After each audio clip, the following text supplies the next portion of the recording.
A warning, brave adventurer. This episode of Echoes of Honor may contain adult language or adult themes. Viewer discretion is advised. Hello everybody. Hello there. Welcome back to the Lost Archives. It is wonderful to see your gorgeous faces. We are here. We are diving straight back into our Echoes of Honor campaign set in the world of the Stormlight Archive by Brandon Sanderson and using the Cosmere RPG rule set. We are super psyched and ready to go. I know we left you guys on a bit of a cliffhanger last week. Apologies for that, except I do it every week, so I'm not that sorry, clearly. We're very excited to be diving back in. Super quick announcements before we do. Our Wednesday night sessions for D&D, for Return of the Giants campaign, is coming to a close of that campaign because Mistborn, the rules for Mistborn are coming out fairly soon. I think September is our go live date. I have got most of the character art now complete for that. So if you are in our Discord, great news. You've already seen the first of the character art reveals. The rest of them will be coming out over the next few weeks as we get closer. Really, really excited. We got some really cool looking characters. And I mean, this isn't obviously that crazy a concept, but the more I do these artworks, the better I am getting at them. Crazy, right? As you practice something, you tend to, I know, it's a startling concept and unique to me. So we're gonna be revealing those, and I'm really proud of these. I think making some good progress. I think coming from like drawing all the Stormlight characters and getting into the vibe of like how they dress, the military jackets and things like that. Mistborn's not too different in terms of fashion. It's not significantly different. Like it's all kind of military coats and things like that in Era 1. And luckily I haven't had to draw any mist cloaks yet, which are an absolute bloody nightmare. For those of you who watch our Tuesday Night D&D, you will have seen my first attempt at drawing a mist cloak. I incorporated it into a D&D character. Yeah. That's one I probably need to sit down and practice a bit more. It's not my proudest moment, that particular piece of art. I will be better when we have to draw a mist cloak. But yeah, if you're not in the Discord, make sure you jump onto it. Link should be just down in below. If you're on YouTube, I think it's in like a little box. And if you're on the podcast, there should just be a link that you can click on. Come and join us. It's super, super fun. We're having a great time in the Discord. We've had lots of cool people join, and we've killed a few bots recently, so it's been loads of fun. Come and join us. We have a great time there. Any other fun news before we do our recap and dive on into the session? None. Someone called me a witch in the chat. Fantastic. Thank you, Tanja. A witch. Yeah. I do tend to float when you throw me in a pond. That's a sign of being a witch, isn't it? If you sink and drown, it means you weren't a witch. If you float, they then take you out and burn you because you were a witch. I think is the vibe, right? Is that the... Not now. Plus you turned me into a newt that time. Yeah, I did do that. You did get better. I would like to point out. Better. You got better. So like I think that's fine. I reckon. Did you have fun? I don't remember it, actually. It was probably the best time of my life, if I'm honest. The sweet oblivion of having just the lizard brain. Yeah, you had a whole family, man. I felt bad bringing you back. Actually, you'd like lived a whole life as a newt. I know for you it was only like it was a lifetime, but for human terms it was only a few days. How long do newts live? We'll talk after this. It'd be great if you can put me back. Actually, I've lost my witch powers. Oh, I typed in newt lifestyle, not newt lifespan, which is a very funny. What's newt lifestyle bring up?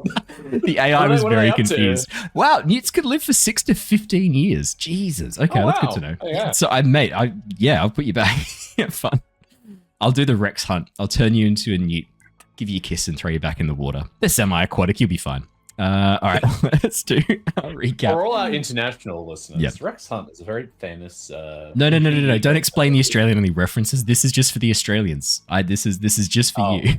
Okay, no, go and explain it. Go and explain it. I feel bad. Go and explain it. No, it's fine. It's all good. It's all good. We all know Rex Hunt, right? I know we're all of a certain age group, which means we do all know Rex Hunt. Does anyone here not know who Rex Hunt is? Should we explain it just for... Okay. Rex Hunt was a man who had a fishing show. I think this is very a Queensland coded thing now that I'm reflecting on it. He had a fishing show. I'm very familiar with that. Okay, you know too. Okay, so he would catch fish in Australian waters, but he was ethically opposed to the killing of fish. So he would catch the fish, kiss it, and throw it back in the water. And it was all about like, hey, here's a cool fish that I found. And then he would always give them a little kiss. And there were many times where they bit him in the process of him kissing it because it was absolutely kiss on the mouth, which is very funny. Basically just a poor man's river monsters. Yes, it was. Yeah, it was so the pre. river monsters, it was just Whiting and Brim. Yeah, Whitey and Brim and the occasional snapper. Yeah. He like pull in like a fucking flathead and be like, "Yeah, look at this beauty." Mwah! Throw it back. Meanwhile, Jeremy Wade's out there like reeling in a catfish that's been eating people for 50 years or something ridiculous. Or like he's in Chernobyl, like wading through the waters of Reactor 4, being like, "Somewhere here there's a fish that's grown unreasonably large," and then he catches it. Fucking Jeremy Wade, love him, absolute bloody legend. That was a great impression. Thank you. That was really good. I've watched a lot of River Monsters, an embarrassing amount. It's all for free on YouTube now. So whenever I'm like doing a task that requires half my attention, you know it's on the second screen. River Monsters, it's got to be. All right, let us do our recap. Let us dive on into the session without any further ado. Our story follows a group of unlikely allies and friends, survivors of an attack on their caravan, now banded together under the banner of Bright Lord Bethab to seek those responsible, a cabal of light-eyed Aelthi nobles calling themselves the Sons of Honor. With their most promising lead, a bright lady Ralanat, who was leading the caravan, known to be hiding in Prince Aladar's warcamp, the team have used Alaran's position as examiner for the High Prince to gain entry to the camp, under protest from Aladar's commander Mintez. Their investigation now well and truly underway, the team have followed Ralanat's trail to a townhouse in the northern reaches of the camp near the infamous Red Rockbud gambling house. After searching the house and finding it deserted and ransacked, the team suspected Ralanat or her assistant Zindan might have been kidnapped or taken, a trail of fresh footprints and drag marks leading towards the northern crater wall. However, in their attempts to follow the trail, the team was soon ambushed by guards under orders from Commander Mintez. Taking out all but one of their attackers, the team learned... thumbs down from Vedan on that one. The team learned that the guards had been directly ordered to follow the group, and at least the captain was aware of what had been happening. With news of this conspiracy troubling the party, but time of the essence, they have had to move on, leaving this guard tied up behind in the ruins of the townhouse and making their way along the trail. Nevien's find reel and the boot prints leading them to a series of warehouses set into the northern crater wall. The warehouse of interest, however, seemingly deserted. The team busted their way in, finding it had been used as a front for a series of passages and rooms hidden deep within the crater edge. We left off last session in the midst of combat, the team rushing forwards into these tunnels, soon discovering they were guarded by, I want to say barely suspicious individuals, because you really didn't give this a lot of thought before you leapt into action. They had so much murderous intent, so much. You heard no humming to the rhythm of murder. I want to put that out there right now. I mean, they are humans. They're always technically humming to it a little screaming. bit. It was death growling to the rhythm of murder. I think if you start hearing screaming in the periphery of your like audible sound range that no one else hears, that's more a comment on you than it is the situation you find yourself in. I have tones of Roshar tinnitus. Tinnitus of Roshar. We jump back in the midst of combat. Ztar and Hula having leapt the palisade wall to attack their again, I don't want to say aggressors, to attack these people directly, while Alaran and Neivien have tried to come at things from the side, discovering this side passage also guarded by archers. We left off as the fast and slow turns of the players were complete, and we just had some slow turns left of the aggressors. I will bring us over to our map as we jump on in. Absolutely fucking flawless, and we shall resume combat with the archer and the agent and the Chull having their turn. They are doing their slow turns. They have 3 actions that they can use as they see fit. You watch as the archers, we'll go for them first because that's nice and easy. The archers looking down at Neivien and Alaran. You watch as they stride forwards, taking up position on either side of the palisade wall, preparing themselves for a strike. As they duck out of view, actually, Neivien and Alaran, what I'll do on the map here, I'll just move this section here. Oh, I can't. Okay, never mind. In that case, then I'll leave them here so you can see them where they're firing from. As they get up against the palisade wall, you watch as they draw back their bows and release the arrows flying towards you. You have cover because of where you are positioned. That is going to give you a +2 on this attack to hit. Not good. Neivien, a 9 doesn't hit you, and +2 makes that a 7 against your physical defense. Doesn't. Yep, and Alaran, an 11 I don't think hits you, does it? Nope. That's not a great start for me. You watch as they then prepare what looks like a flaming shot using their remaining actions.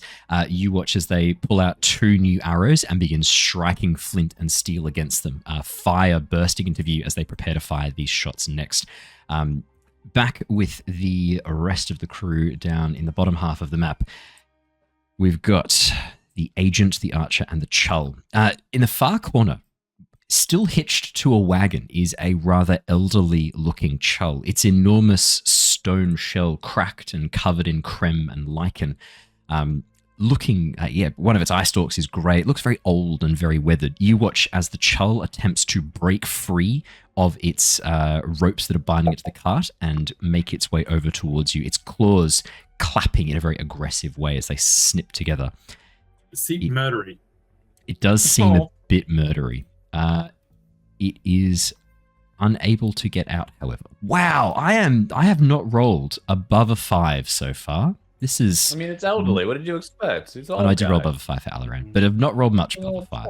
It is elderly. It's then going to use the remainder of its turn. It's going to use a ready action with its remaining actions. The other archer who's down here is going to make a shot against... Ztar is looking the most concerning. Ztar, that is going to be a strike against you. Here we go. 19. I'm guessing that hits. Unfortunately not. I know it hits. Don't lie to me. Damn. I know what your armor class is. Or your physical defense, I should say. That is going to be 7 points of keen damage, please, my friend.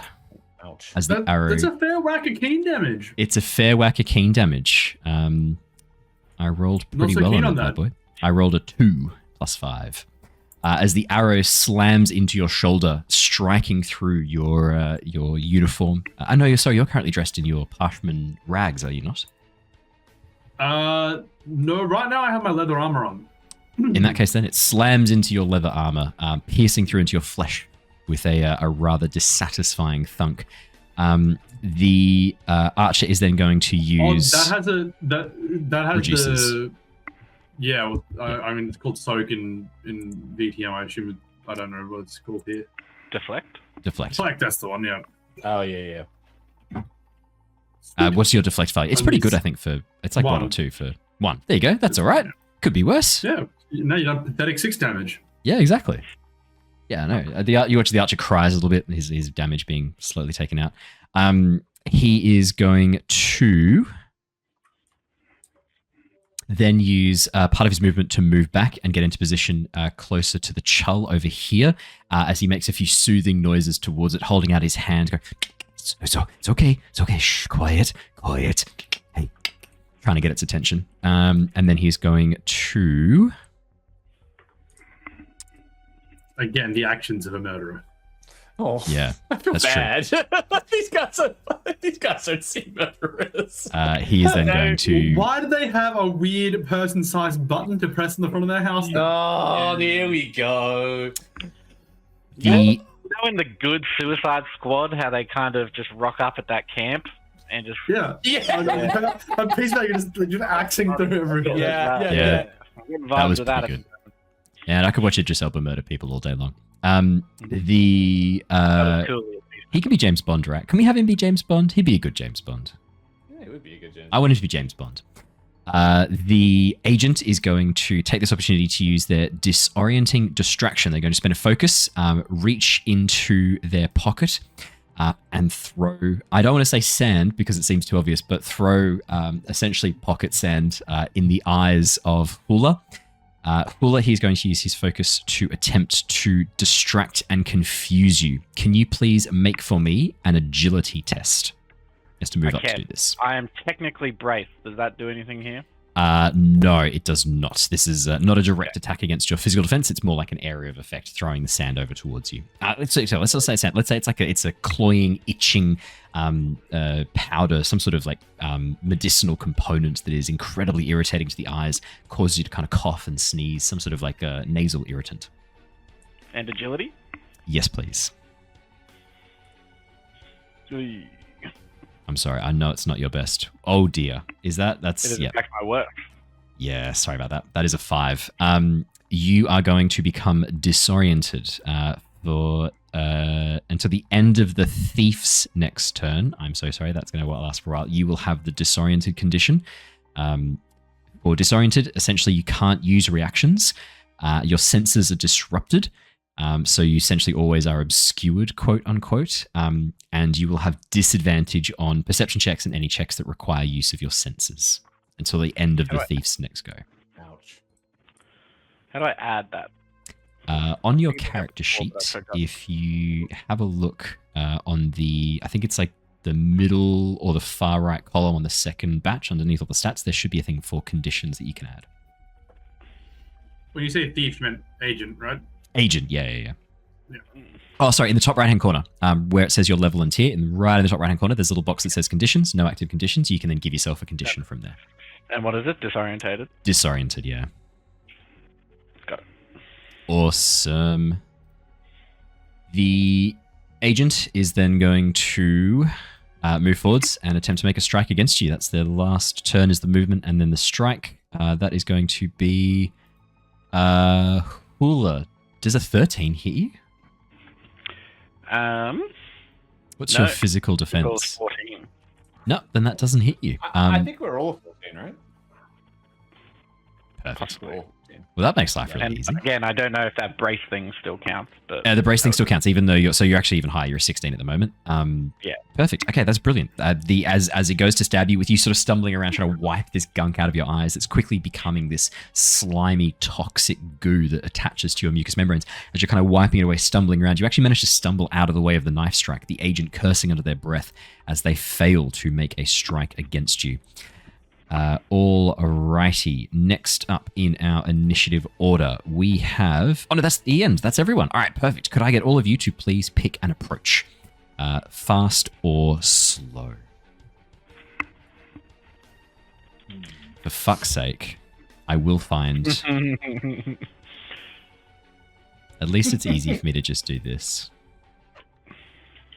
You now have to make you type it out all over again. It was just far too much responsibility to give us. Oh, what is this that you've done? How have you done this weird Finnish F? It's gone now. Oh, he's Right, put it back. Okay, fair enough. Alrighty, has everyone locked in their turns? Yeah. Good to roll. Perfect. Alrighty. We have... That's not right. Oh my god. Mine's not letting me change anything. That's okay. What would you like it to be? It'll be slow, please. If you can make that a lowercase slow, that'd be great. You can absolutely go and get fucked. Alrighty, so we have... Oh, and we've had a disadvantage redeemed for Alaran. Thank you, OS Wizards. Thank you. Alaran, thank OS Wizards, please. Thank you. Yep, perfect. Thank them for the disadvantage that you've been granted. Alrighty, our fast turns. We just have Hula and Ztar taking fast turns. Hula and Ztar. The two of you can kind of work together on this a little bit if you like. I will see. You're distracting two dudes right now, so they're kind of a bit distracted. So I'm probably just going to be tossing knives into their okay. I could toss knives, or I could incinerate El-Hinan from behind because he's clearly done despicable crimes that need to be brought to justice right now. Sounds like a plan too. As in, he's like, he's fought you off, clearly aggressive people, or He's also very obviously involved in the kidnapping of a person that we're trying to get. Let's not Innocent forget. people don't sit behind a barricade, Owen. I think don't. most of the French students during pretty key points in history will have different things to say about that. But sure, They're French. The They're French, French who cares, yeah. metric to go by for what is and isn't innocent. That's fair. That's a good point. Yeah, like I can't fault that. That's a good point. What would you guys like to do? So, well, yeah. What do you reckon? I mean, I could go big single target down because it takes 2 actions to do it, or I can I attack diagonally? Does diagonal attacks work in this, or is it only cardinal? No, diagonal's fine. Good. Well, then, yeah, I can incinerate him, or I can toss knives, or I can go try and take out the archer. How confident do you reckon you are on taking these two dudes out? look, I'm still pretty healthy, and I'll realistically be bracing, so I'm confident I can at least withstand the next turn. Because I mean, if these guys are all part of the Shady organization, they're already across the whole superpowers thing, so I can probably just nuke this dude. So I'm probably going to nuke Al-Hanahan. Yeah, and I'll probably just go for the agent, to be honest, because he's got hand, and I don't like that. That's fair. All right. I'm going nuclear. Ztar, take us through. What do we see? Well, so Al-Hanahan has just like focused on Hula there. I've taken out Warrior with some knives, and he's just stepped in kind of the wrong spots. As he's just going past, I'm just going to like latch my hands onto his arm or back of neck, any kind of like available skin, and I'm going to use division and just decay him good. Okay, absolutely. You make an attack against his spiritual defense, I believe. I believe so. I can double check. Yeah, spiritual defense. Okay, let's do it. This doesn't seem like it's going to be good for him. Oh, never mind. That's only a 9. Good for me. 9 is not going to hit. His spiritual defense is higher than that. As you place your hands against him, you watch as he almost instinctually elbows back, knocking your hands free as you are unable to purchase him. And I'm unable to get purchase on him, not purchase him. You don't now own him. Like, don't look at me like I rolled more on the damage dice than I did on the actual thing. Slave chat. You rolled almost double on the damage die than you did on the to hit die. Yeah, that's unfortunate. Wow. That makes me sad. Sorry, mate. Well, that's all I do, because that's a 2-action move. Ztar, that is your turn. Hula, it is your turn. You have 2 actions. Right. Well, I will be going for agent, and Yes. I will be going for just a normal swing of the axe. Fantastic. That's how you meant to. Yeah. 21 is Oh, 21 is for 11? obviously going to hit. Big hit. That is going to be 11 points of damage as your axe swings past much faster than the agent can track. You watch as it cuts deep into their chest. They are bloodied. After having felt purchase, I'm still got pretty crusty eyes and know that I've got some people around me. Didn't hear the normal crack of lightning that I was expecting from Ztar, so then I'll brace again. And then that would be 2. Fantastic. Still Alrighty. facing in this general direction. Yeah, no, absolutely fair enough. Alrighty. That is the fast player turns. We've got 2 fast NPC turns. Let me put on some slightly more bachelor music. Hey, let's do this one. This one's good. I need It's a called hero. Right behind you. Yeah, that'd be sick. Can you imagine if Ztar started humming along to that? Like, that's how it busted out. Neivien and Alaran, the 2 archers who spent their slow turns last time getting their shots ready with these flaming arrows, are now going to unleash them. These are going to be area of effects, which means your brace is not going to be super helpful here. Neivien and Alaran, I need both of you to make me an agility check, please. Owen, can I just double check on the map, just as a point of order? Yes. Behind this statue, past the stairs that I'm carrying behind, there's a black pit, maybe? Yes. What am I looking at there? A black pit. A pit. From your perspective, it looks like there is a hole in the ground that disappears. Yeah. There's some sort of pit there. Good people don't have pits either, Cool. So what roll are we making? I need an agility test from both of you, please, Neivien and Alaran. Could I use avoid danger As a reaction? As Yes. a reaction for a +5 agility. Yes, absolutely.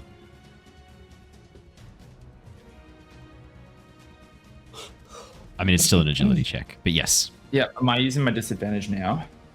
Yes, it's normally the next roll for these sort of situations, so this will be the disadvantage. Neivien, that is a 13, no dramas.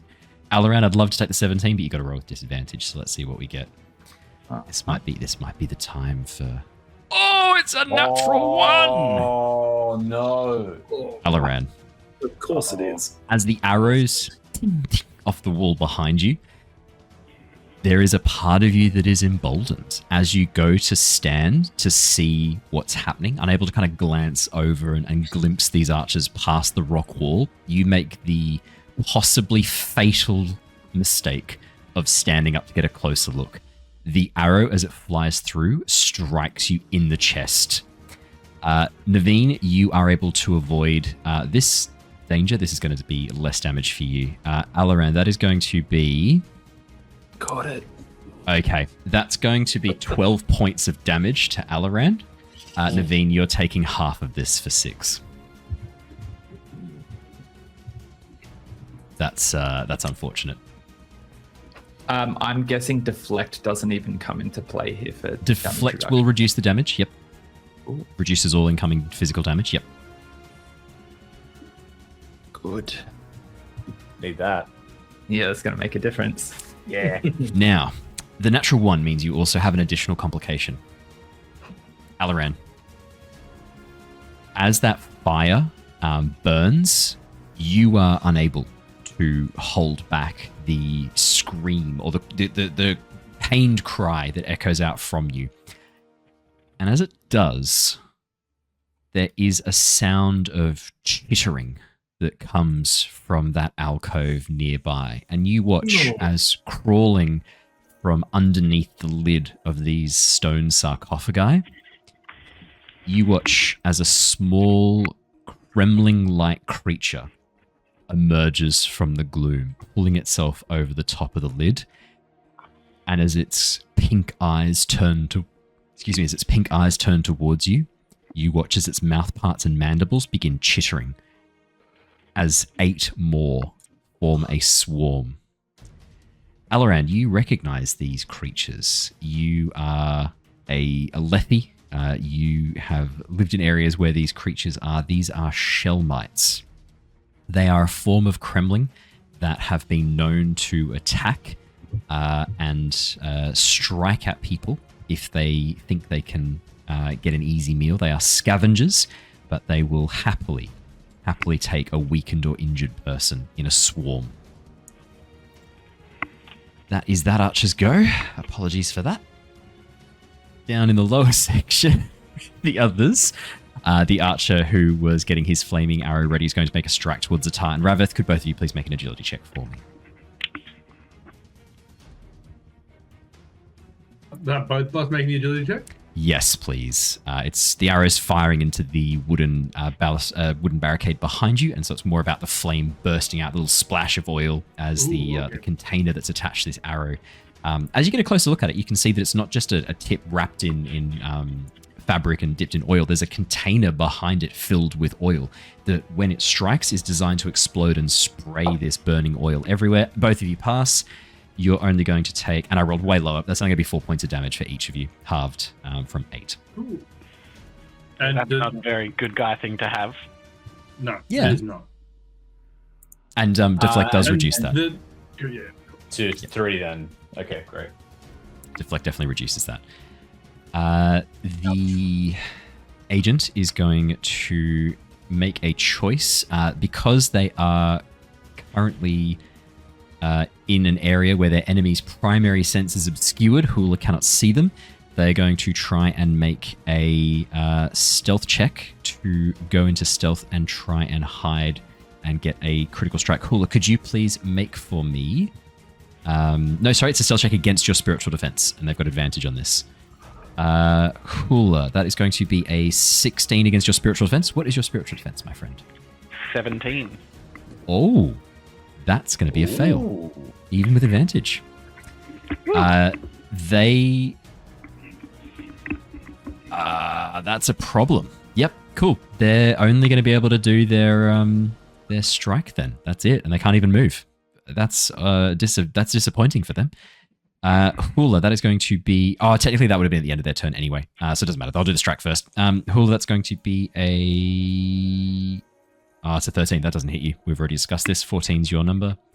That is the thief's go. That, mate. They were going to move away. They still might use their action to move away. Hula, if you want to, you can take a reactive strike if you want to, as they move back, getting into the corner to get a bit of space No between can you. do.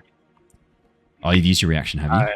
Yeah. No, I can't use reactions while Oh, I've got because you're... the- Yep, of course. And now it's the end of their go. You're able to use reactions again, but that's at the end of their go. Perfect. Yep, that's so fair. The slow turns. Alaran, Rav-eth, Neivien. It is your 3 turns. You may go in any order you wish. Or simultaneously. I'm going to patch Ztar up just with a regular medicine skill check, which is 2 of my 3 actions to do. So I'm going to just do that real quick. Fantastic. Hopefully I give them some healing here. Yeah, Hula's now oriented. Yep. That's cool. 21. No, that was your agility check. Sorry, 18 for the medicine check. 18. Yep. So that will be a just roll it real quick. 1d8. Because your I think Ztar's hit dice is a d6, isn't it? d6. Oh, it is a d6. Yeah. Yours is a bit lower, isn't it, Ztar? Yeah, Hunter's only D6, which is a bit low. That's still 6 points of healing though. So that's better than nothing. Thank you. That Yeah, is well, not bad Roughly at all. 1 arrow's worth. That is roughly 1 Yeah. hour's worth of healing, absolutely. Rav-eth, you've still got 1 turn left if you so wish. I like where I'm at the moment, so I will use my ability now to just brace behind Ztar and to try and keep him alive. That's fair. That's fair. Yep. Alaran and Neivien in the top corner with you two. I think as Neivien looks back at Alaran take that arrow, he looks to her and says, "What's your plan in here? Thought you were hiding from that out there." And then I'm looking over at the creatures. Can I look at Alaran? Is he on fire after the flaming arrows hit him? He pats himself out in panic. He is not currently burning. I'm not a dick. Okay. I look at him calmly say this with an arrow literally just Still in sticking him. out of his Yeah. chest. I was hiding. I'm not hiding. I wanted to see that there's those. And now there's those creatures. Oh my. All right. Can I use one of my actions to do something unusual? Yes, Um, always.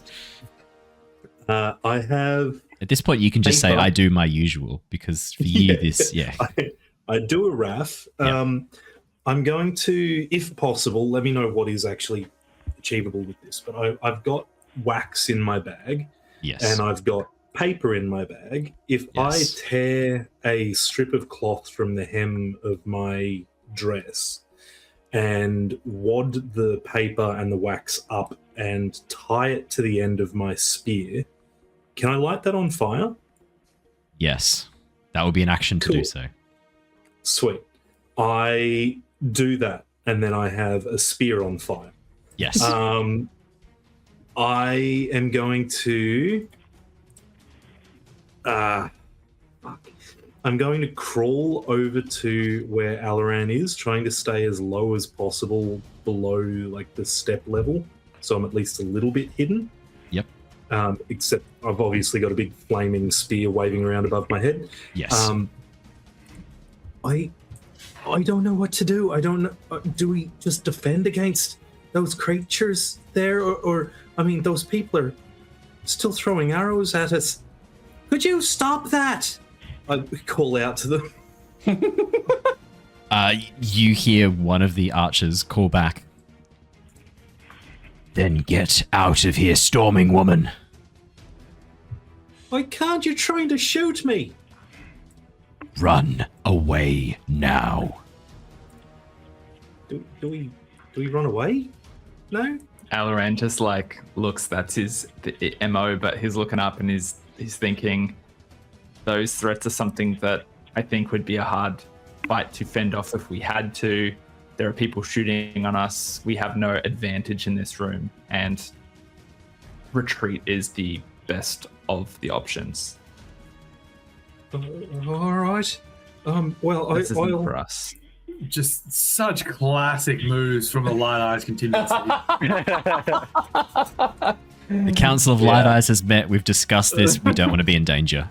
We don't like any physical damage. We're not a fan of it. We're going to go and poor people to take these arrows for. We're going to go. Yeah, Operation Meat Shield has been an absolute failure.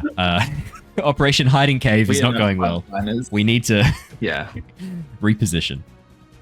I've got this. I can fend us off a little bit to keep whatever those creatures are at bay. But I agree. Let's not be here anymore. And with that, I'm going to kind of help Alaran back as far as we can get, I suppose, trying to keep the shell mites at bay. Yeah, I think that like Alaran's happy to kind of comply with this, but even though he is standing here with an arrow in him and looking kind of distraught, it's clear to you right in that moment that the only reason he's in here is to protect you. And so like him standing up as the arrows came in, so he gestures for you to step behind him on that retreat as he puts his hand on his sword and begins backing out defensively. I kind of look at Alaran. Oh, Alaran. That's such a lovely gesture. But no, it's okay. Come on. Let's get out of here. Alrighty. Okay. So one of your actions, you've definitely got moves. You've definitely got your movement speed. You can move if you wish. I think that would be my movement entirely used up to get me there. 5, 10, 15, 20. Oh, I can't stand in the same square as you. There you go. That works too. Yeah. I have some more space I can move, but I'm really reluctant to put myself in the sight line of what's going on there. I think I'm pressed against that wall there. Operation Light Eyes. Protect the Light Eyes is going swimmingly. Save the Light Eyes. Fantastic. I think I'm going to ready an action with my second action, and then that will be for a strike. So movement, ready, strike. If one of those chittering creatures comes out. Oh no, so you got a slow turn. Yeah, so strike if another creature comes out. Yep, perfect. Naveen, you've still got 2 actions. I've got one left because I made the thing on fire. Flaming spear. I'm going to do something very similar. I'm going to hold my last, if that's possible. Ready's an action, so you need to have the action spare to do it. Yeah, I know. Okay. The barricade. Yeah. That's made of wood, right? It is. Yeah. It looks like some sort of woody stem from some plant. Yes. Does it look like something that would burn readily? Yes. Yep. An arrow has struck between Ztar and Rav-eth, and it is slightly burning on that spot. Yes. Very, very slightly. Can I ask a question on that too? Yeah.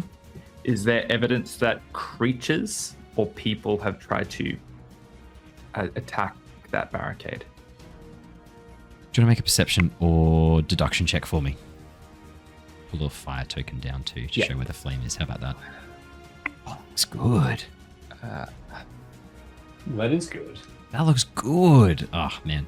I think these are all some of the assets from 2 Minute Tabletop, which I thoroughly recommend. 8! Alaran, this barricade has stood for 1,000 years and it will stand for 1,000 more. The ice storms may roll over it. The Stormfather himself could come down to crush it, but this wooden barricade will stand tall. No, there's no signs of any damage being done here before, not that you can see. Can I see anyone over the barricade? Yes, everything you can see is what you can see. Okay. Sorry, let me phrase. Everything you can see on the map is what Naveen can see. Cool. And I'm pretty sure that Elhinan is like 30 feet from me, if I counted correctly there. Looks to be. If that is the case... Correct. Can I throw a flaming spear that far? Yeah, of course you can. Absolutely. Okay. Let's see how... Yeah, sorry, let me rephrase. Theoretically, yes. Practically, we're about to find out. Let's see how that goes. How do I throw a short spear? I love that you finally got a weapon and you're now throwing it away. Yep. And it's on fire as well. I got to do something useful, right? Fair enough. So there's no like specific rules for throwing a short spear. So what I'm going to get you to do is treat it as if it was the improvised weapon and just roll it using the improvised weapon stuff. Sure. So it'll just be a D4 instead of its usual D. No, still the D8 damage. But roll to hit as if actually. Yeah, so it's the same for you. It's a light weaponry. So just roll it just roll as normal. For you, it's exactly the same. Sorry, it's the same pluses and minuses. So yeah, just roll it. So, roll it as if it's melee. All right. What? Come on. I'm happy to. How do I? I haven't actually needed to attack yet. Oh, there we go. Worked it out. Sorry, it's just doing something stupid. Sorry. For those wondering why I'm laughing, Raph was about to ask, "How do I roll to attack?" Because it's been 30-something episodes. What are we on now? 30 episodes, and he's never had to roll to attack with anything other than a book. Hey, I just got a weapon. 7 is not going to hit. Horribly. I'm so sorry. Neivien, you have some idea. You've read a book on how spears are thrown. In theory, it should be fairly straightforward. You merely propel the projectile forwards with enough force that the pointy bit goes into the enemy. Straightforward. Yours is on fire. The aerodynamics are a little bit off, but that's going to be okay. You lean back and throw. There's one factor, one variable you fail to take into account with this particular equation of Fabrial design, and that is the momentum arm of your little spindly hands. You have a scholar's build, and as such, the arc in which you throw and release the spear is, scientifically speaking, pathetic. You watch as the spear sails straight into the barricade and immediately starts another small fire. Now trapping your friends and comrades on the other side of it. At this point, the area in which you can cross this barricade is shrinking fast. I'm out of turn, so I'm just going to stand there sadly. Neivien calls out, "No Dark Eyes retreating! Advance forwards!" Oh my god. Alrighty, it is time for the slow turns, which is, for some strange reason, organized bizarrely. Alaran and Rav-eth, you're the only slow turns. Is that right? Yeah. No, what's happened here? Yeah. It's just redone itself. And where's your turn gone, Neivien? There it is, slow. That's it. We're back at the beginning. That's it. We're back at the beginning. Everyone, please re-choose your things. No, wait, it's the bad guys. I'm okay. I know what I'm doing. It's a bag. It's what happens when it gets reorganized while I'm in the midst of trying to take care of something else at the same time. I see movement out of the corner of my eye, and I turn back and I'm like, well, I don't know what this said. Who knows what was going on here? The Chull is going to see if it was calmed by the archer's actions. Nope. That's a natural one. You watch as the Chull is going to use his first action to strike against the cart and shatter the restraint. He's then going to use his second action to slowly move forwards towards Rav-eth and Ztar, clicking his pincers rather menacingly. He can only move once per turn because of the feature plodding pace. Which means that's all he can go. That's it. That's his turn. Oh, sorry. I moved him way too far. Sorry. He moves here. He can only move 10 feet per round. That's it. That's his turn. Oh, okay. That is the Chull. Elhinan is going to look between Ztar and Hula. Seeing Hula having taken a few hits and Ztar currently being healed, and Ztar attempting to try and grapple him. From his perspective, he doesn't know what you're doing, obviously, Ztar. I haven't taken any hits. Haven't you? Oh, well, then No, that's disappointing. Missed, yeah. In that case, then, Get him, man. he's going to use his debilitate against you. Actually, no, he's going to use his strike, and then he's going to try and use debilitate to try and knock you right down. That is going to be Hula. That is going to be a 16. Fuck yes, Hula. You are going to take 7 points of keen damage, and he is going to use a focus to knock you prone. So I have a deflect of 2, so that would be 5. Correct. He is going to knock you prone. He is then going to use his remaining 2 actions to do the debilitate, which is going to cost him his not last 2 focus, but 2 focus. knocking him almost down. He's going to make a roll to try and get you. That is going to be a... that's going to be a 21 to hit. Work? So Debilitate is a special action. It costs him 2 focus and 2 actions to do, because in a slow turn he's done his strike. Now he's doing his Debilitate. It's only against a prone target, and it does impact damage. What he does is basically stomp on you now that he's knocked you prone. That is going to be... Yep. Oh, wait, what did he roll to hit me? The first attack to hit you was an 18. Yeah, okay, that's a hit, even with the brace. Even with the brace, unfortunately, yeah. Yeah, I was just going to say, because just where it says prone, it says melee attacks gain an advantage, so I'm not sure if his thing does. As well. I've already rolled with advantage. With the advantage is 21 to hit you. Yeah. Apologies. That is going to be... where's my thing? That's going to be... And you said this can only be done against a prone target, Debilitate. That is going to be... that's going to be 12 points of impact damage as he slams... Is that deflected as well? Yes, it is deflected as well. As he slams into you with a metal booted foot. Uh-oh. Stay down. And then he turns his attention towards Ztar. You're next, Frenchman.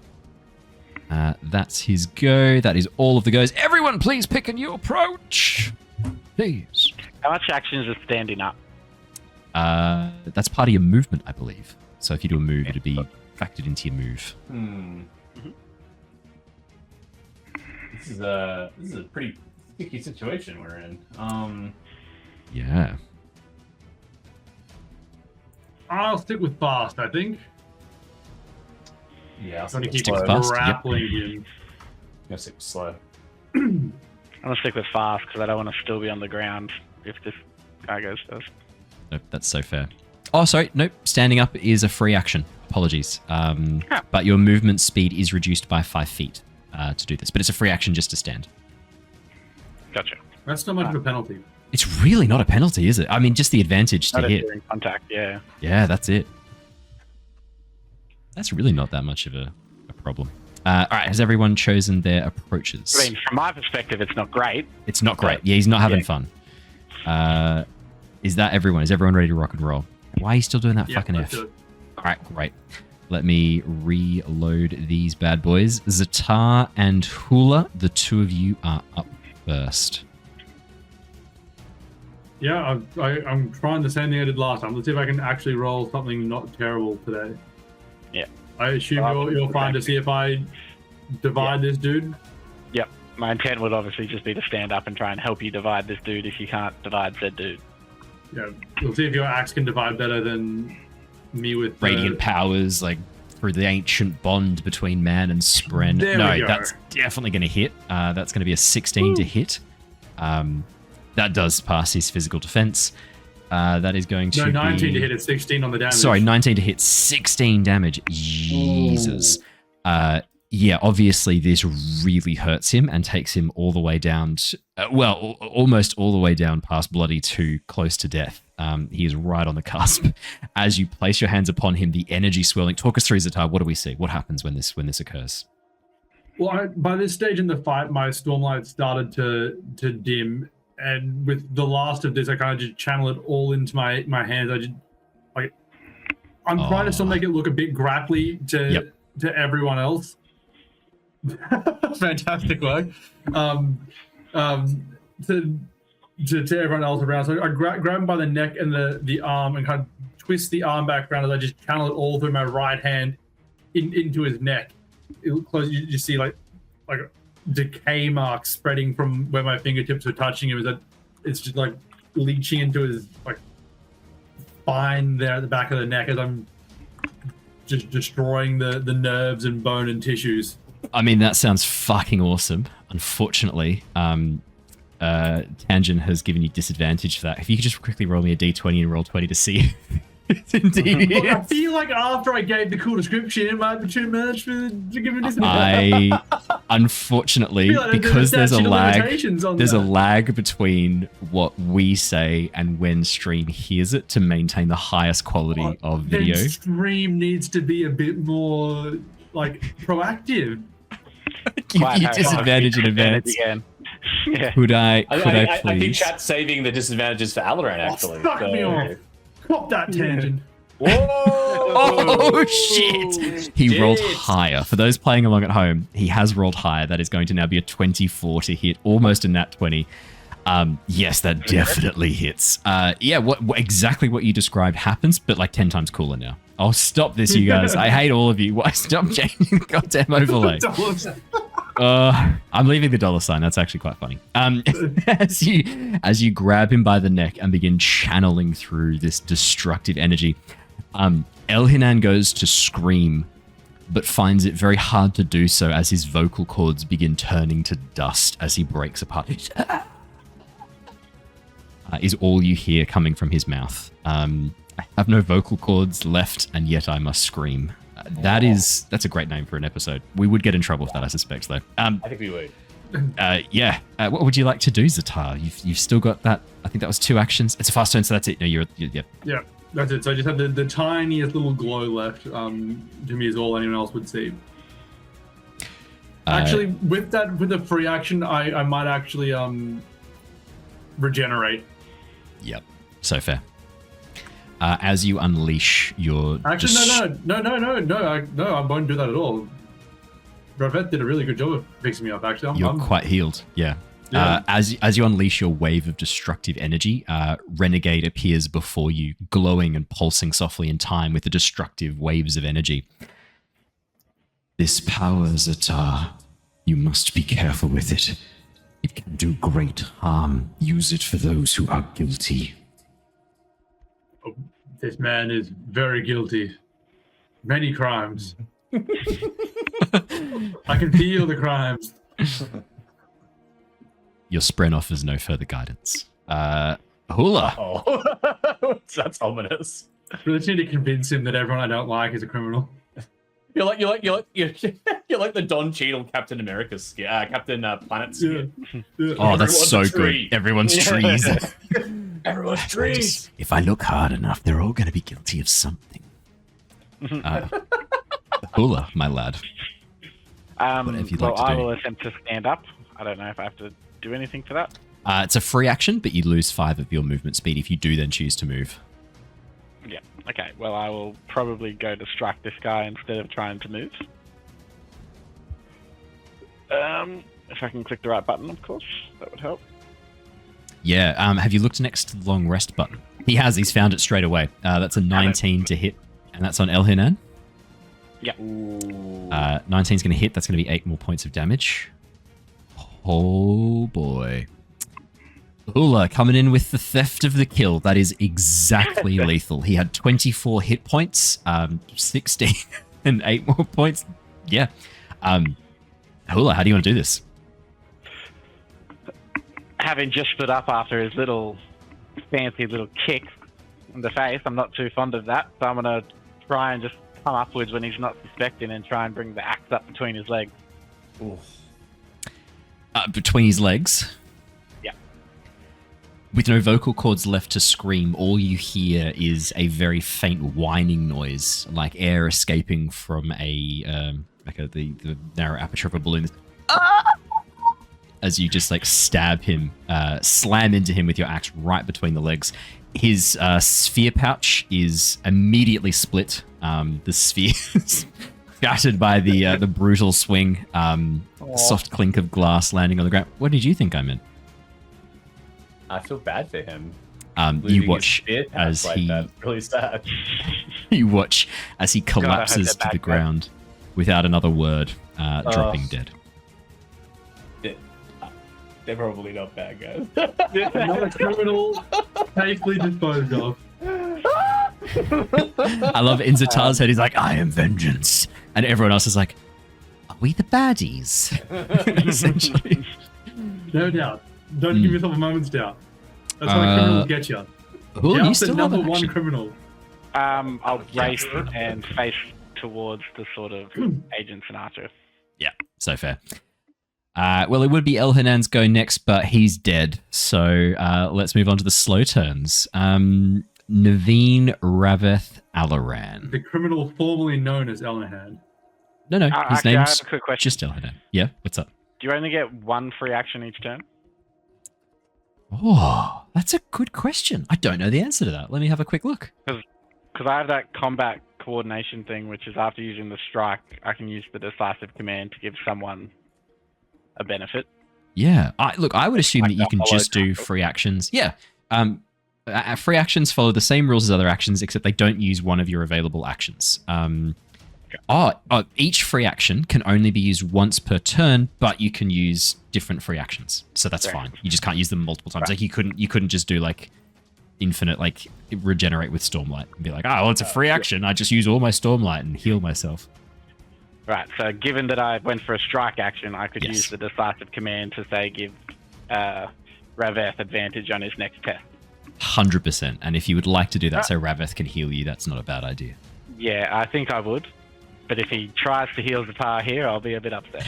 No, I've moved up to specifically kill you because I think I can see you covered in cuts and gashes, and I'm gonna heal you up. Sand. Let's see what I get. So Is this with advantage? Or is it plus something? I believe it's plus your command die, correct? Cool. Yeah, so Plus 3. Plus 3. Oh, that's good because that will make it a 15. So that means it's whatever your hit die is plus 3. What's your hit die? Is it D8? I think it's D6. Okay. Yeah, D6. D6. Yeah. No, it's D8. Your recovery die. No, that's Neivien. Sorry, apologies. Yep. It's 8 anyway. It's max roll. Oh, nearly max roll. Yeah, nearly max roll. It's 8. 8 went to HP back. Woo! All right, healed up. Thank you. Very nice, Rav-eth. I think it's only 2 of your actions, right? Move and then moving to use the medicine is 2 actions. 2 actions. That's all. That's me. Alrighty. The Council of Light Eyes, Neivien and Alaran. Before we take our turn, just double checking because they didn't make the turn order. Shell mites. Did any try and scutter around after us? You don't know. They haven't come around in your visible field, so you're not sure. I don't know what to do. Do we follow the others over the barricade? I don't feel comfortable leaving them over there. Alaran takes a deep breath and remember why we're here, Neivien. Fabriel, which direction do we need to go? I pull it out and have a look. The Fabriel is pointing from your perspective to the northeast of your position. So top right-hand corner. Back in the room. Well... So, yeah, for context, northeast is that way. Okay. I don't know, Alaran. I think it would be a mistake for us to split up too far from the others, but I don't really want to be... These people didn't do anything. At least, not that we're aware of.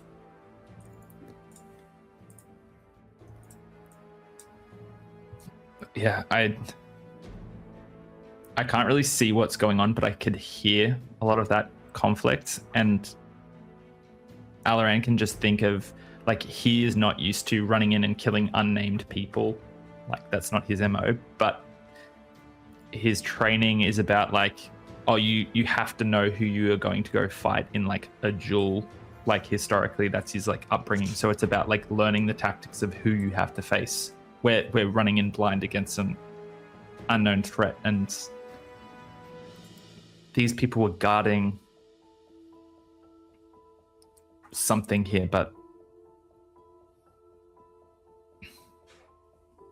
yeah, he kind of stops there. I know that we need to find Ralanat. He's just kind of like stuck in that moment of like, there doesn't seem to be a clear what we should be doing moving forward. He knows that he is not going to rush down and like be able to face off against people, but I'm going to take a step back to the side Alaran, just so I can peek back into the room again. Yep. And I call back out to the archers. Yep. Could we just talk about this? Go ahead. Talk. Right. We followed someone that we were trying to track down to this place. We don't know who you are, and I don't think, in all honesty, we care overly much. We're just trying to track down the particular person. And I describe I'm drawing a blank. Right. Lady, what's ahead? Thank you. Her specific disguise. Yes, form, yeah, that the you know disguise that her form. hair is dyed, Yeah. and yeah. Exactly. We're just trying to track her down. Looks like she got dragged over here kind of forcefully. That's fine. We don't really like her that much. We just want to have a chat with her. I think this might be a little bit of a misunderstanding. What's your life worth, miss? To me, a great deal. Then turn around and leave this place. You've got no business here. You've got no business with that woman you're looking for. If it's not worth your life, turn around and leave. Right now. Unfortunately, I definitely do have business with her. And judging by the sounds out there, I think my friends are having a far better time of it than we are. So either we could have a chat, or perhaps the rest of us will come in there and kill you, I guess. You hear the sound of whispered conversation from the far wall. Do you want to make a quick perception check, both of you, see if you can pick up any of this? Yeah, okay. See if you hear any of the conversation. Just out of interest. There is 18. Yep, Neivien, you're going to hear some stuff. Sorry, 18. Alaran, you're going to hear some stuff. 13. Neivien, you're just going to hear a little bit at the end here. Alaran, you hear as the archer, one of the archers who was speaking, turns to the other one and goes, "Just go inform the others. There's something going on at the front gate." Watches the other archer oops. going to turn and walk away, disappear from view, and we'll talk about what that means in a little bit. Just to be clear, your plan was to talk to the guys who are shooting arrows at you, tell them exactly what you're looking for so they know what they can use against you, and then let them know that they need to go kill your friends that are outside. Just Captain so across Light Eyes. She's a little panicked at the moment. She hasn't done this before, so Look, I can't believe I'm saying this, but have you tried throwing a book at them? I am running out of stuff to throw at people. Yeah, your spear's still thrown embedded pretty in much the everything. palisade and burning. Yeah. Alaran, you hear, just go let the others know there's something happening at the front gate. There's the sound of people. You hear that a little bit of that as well, Neivien. You hear the sound of someone walking off, and then Alaran, you pick up, still echoing down the corridor, the sound of a few shouts as they go, "People at the front gate, they need help. Send reinforcements. Open the gate now." And then you hear the sound of booted feet. It sounds like 3, maybe more, rushing down a corridor somewhere else. Right. So good. Technically, that's a free action, Neivien. Fucking up your friends. Can I call back the other way? Yep. Problem. Sorry. The reinforcements are coming. Oh no, Alaran.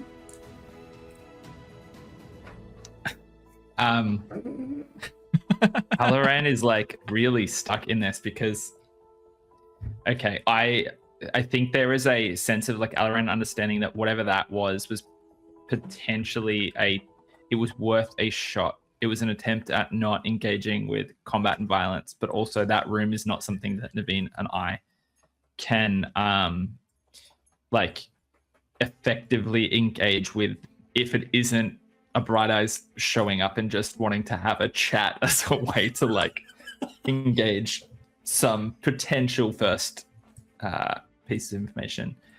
But while Alaran is still like anticipating these mites coming around the corner, he turns his attention back towards the palisade that's like kind of semi on fire.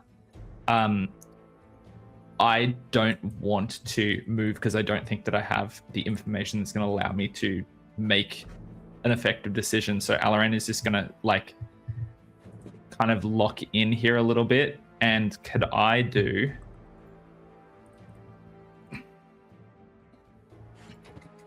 Either a leadership check to find a path forward of like, this is what the party is best served doing collectively for our goal, or could I make that? I mean, I'd prefer it to be a leadership test if that fits. But yeah, I think leadership fits there. Yeah. Okay. I've got no issues with that being a leadership check. This is going so well. 17. Alaran. From your training in military, limited as it was, you know that fighting a war on two fronts is a surefire way to lose that conflict.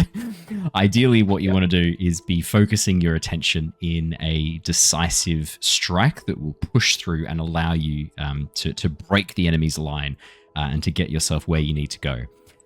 Now, what has just happened? Well, currently, half of your forces are fighting on the front lines, separated from you by a burning palisade wall.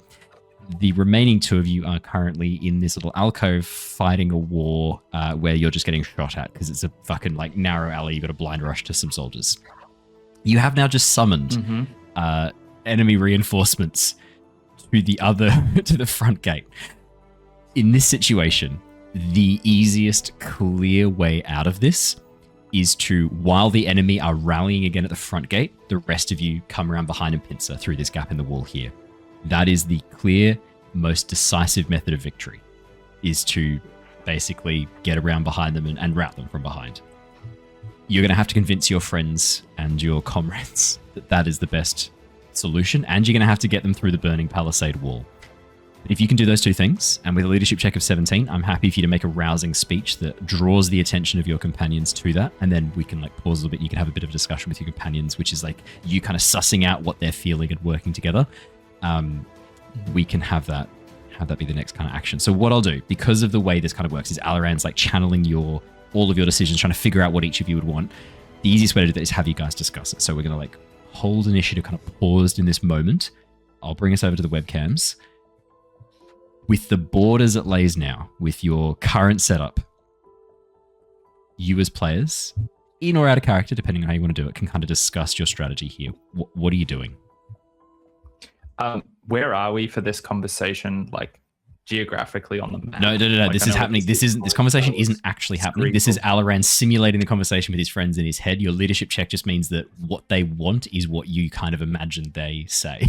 That's how we're doing this. So it's kind of like a quick moment of theater as you like slow down time, jump into your like mind palace and summon the council of your friends. These like basically like your mental image, but dressed as each of your companions. All like 5 of you sit around a table and discuss what you're gonna do. That's how I kind of imagine this. But rather than you being hopelessly wrong and not knowing what your companions want, with a 17, you kind of accurately can figure out what they would say in this situation and then give them that information as you go. So this is a conversation that's happening not in real life, but kind of taking place in the back of your mind in that sudden moment. And that path, like that kind of like course of action, is that the group has already pushed through on this like other face, and they're already pushing that decisive action forward, and it is to follow that course of action moving forward with the like I guess charge through. That was just what you think that was what came to you in that moment of like what's a good way out of the situation that you can think of. Now as a group you can quickly discuss, as we kind of pause initiative, what you want to do and how you want to do this, and come to a consensus, which is Alaran's leadership, taking into account what he thinks everyone wants and coming up with that solution. I'm happy to rule that. To be clear, that door up there is about to be filled with an unknown number of dudes. Yep, 3 extra reinforcements, but we know that they are not wanting to have conversations anyway. But we can check that off. We know they don't want to chat to us. Yes, and we know not that anymore. we can't cross that room and effectively, get to them as frontliners. So Alaran's first thing would be to like convince Neivien that whilst we're not frontliners, we have to follow and keep pushing in if we have a place to get to, and to focus on the track rail in her hands for navigation. And I think for Naveen's part, she just wants to help. She's just here to help, and she's making a mess of it. But one thing that she has clocked is one of the guards is left to gather the reinforcements. So there's only one archer on that other palisade now. Correct. Yep. Look, so our option seemed to be get all of us three to dive back through the burning palisade and then storm up the direction you were.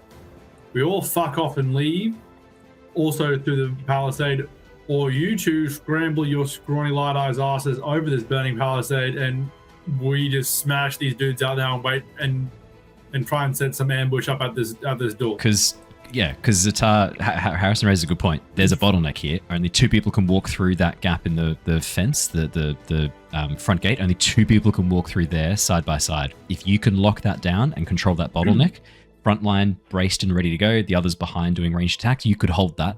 A narrow passageway can be held by a very small amount of people. Yes, except then they come the other way around. Then they're going to get past a burning palisade. You could make a lot worse. You could make that a non-starter straight away. Which gate or location on the map are we talking about? Because I don't know if I can see both where you are and where the others are as well. I'm pinging. There's a gate up there. It's only 10 feet wide, and also where you are, Neivien and Alaran. That's only 10 feet wide as well. There you go. Yeah. So my recommendation is continue doing what we were doing. We were doing a bang up job in here. We take out that agent. If you guys get through here and take care of, again, one archer, then Hula, Ztar, and Rav-eth can, I don't know why that third person, myself there, but we can hold the door and take care of anyone that comes through there while we regroup if you guys take care of Archer. Right, so we're taking care of the guy in the tomb room that we're in, that Archer you talking about? No, so get through the palisade. Okay. Get in here. This one. I'll put you right on top of him. You're basically kissing him right now. Cool. Ah. All right. And There's for us Chull. to get through the palisade, is that something we are climbing over with caution? Okay. With or speed. caution. You could just go. You could just leap it. I'd recommend with some kind of haste, so we don't start getting shot in the back by an archer. Agility or athletics is what you're going to be making to get over that. If you're doing it fast, if you're climbing over slowly, I'm happy to do that as more of like maybe thievery, kind of fits in thievery, like you're climbing through a dangerous thing. I'd also be persuaded for survival if you're doing it slowly, but it's going to use more of your movement speed. I would raise one final point, depending on how high the ceiling is in here, that we've basically got a very limited amount of time before we're entirely smoked out of this place, and so are they. We're not going to be able to breathe for a huge length of time. The ceilings are reasonably high, and because the ceiling slopes up away from here, the smoke's not gathering above you. It's actually moving up the corridor away from the... You get the sense that this excavated point comes out up at the level above, and because this is a crater wall, you're sunken down where you've started, the other exit is going to be much, much higher. Cool. So the smoke seems to be moving right out of that warehouse right at the front where we came in, just so no one out there gets alarmed. The smoke's going the other way. The smoke's going east, so to the right hand side of the map, away from you. Yeah. The smoke is gathered because that's where that was where it moves up. Cool. All right. Just one last piece of this, because I feel like we're talking about us getting to the other side of this barricade just to then take a defensive position.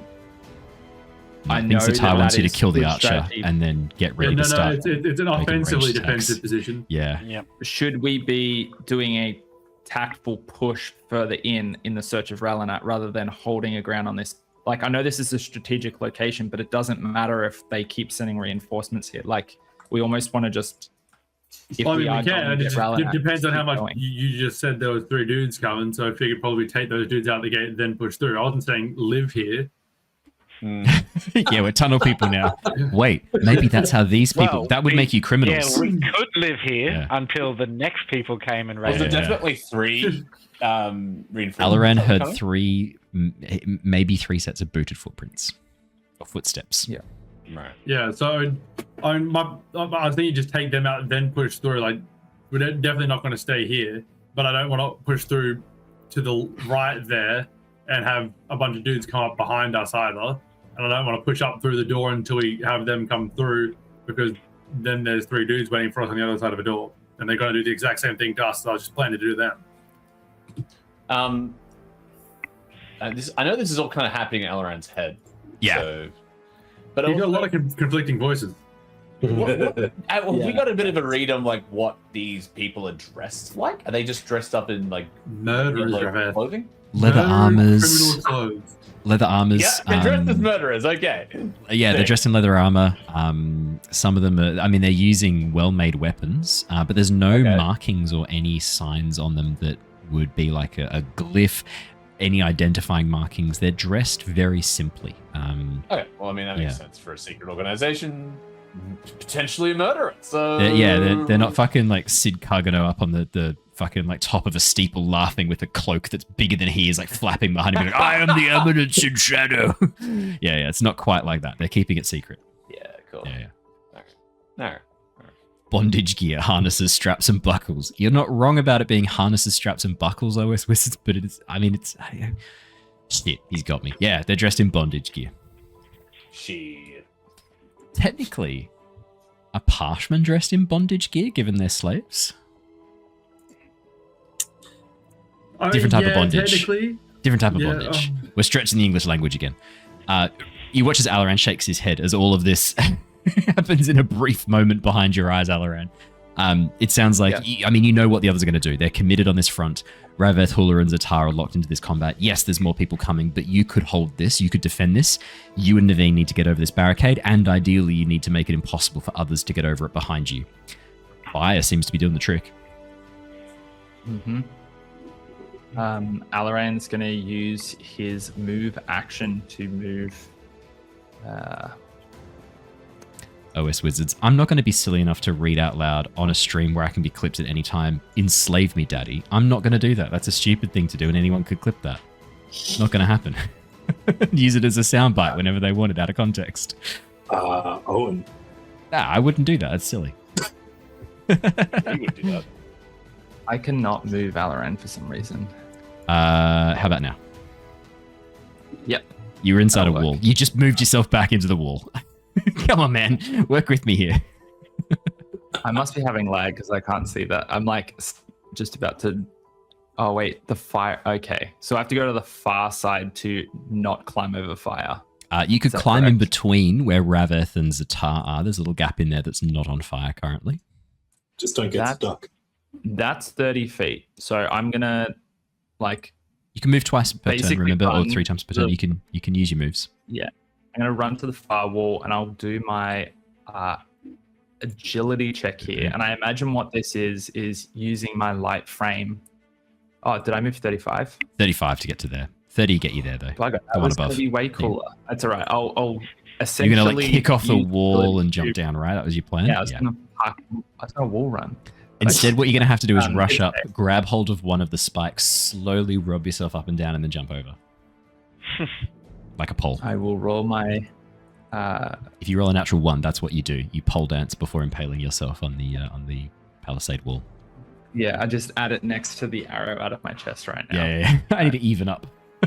Go on, give us an also- agility check or athletics. I love the fact Do I have that disadvantage, chat? No, doesn't look like it. for once. I Yeah. love the fact that Alaran's just had this whole like battle plan in his head and it's just run off now. Yeah, he didn't really say Where are much you to going? Neivien.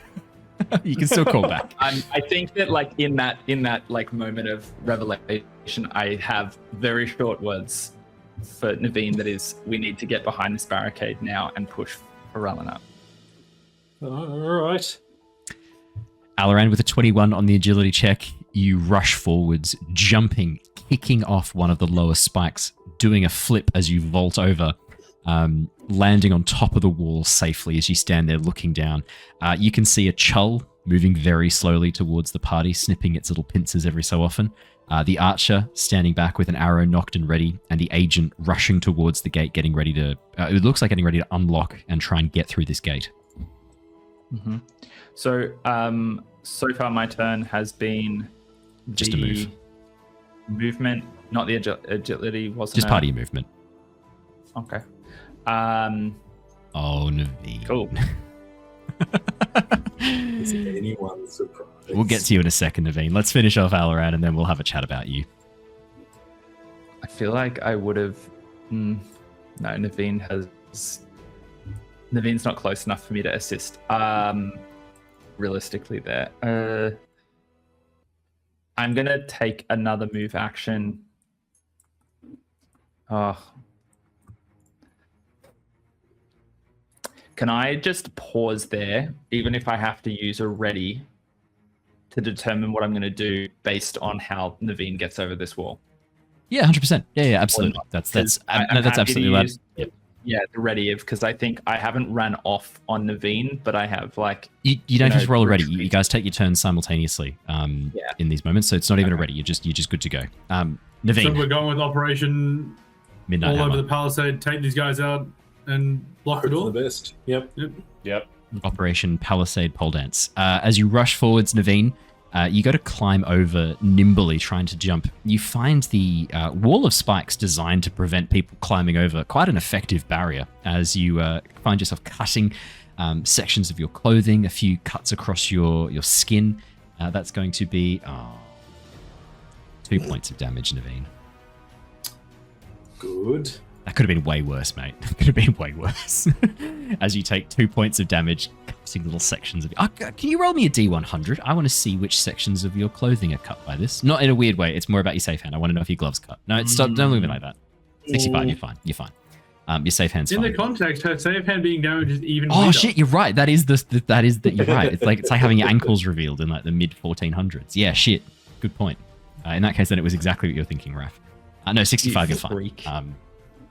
Yeah, we're getting freaky, everybody. About to see the safe hand. Oh my god, there's 5 fingers and a thumb under there.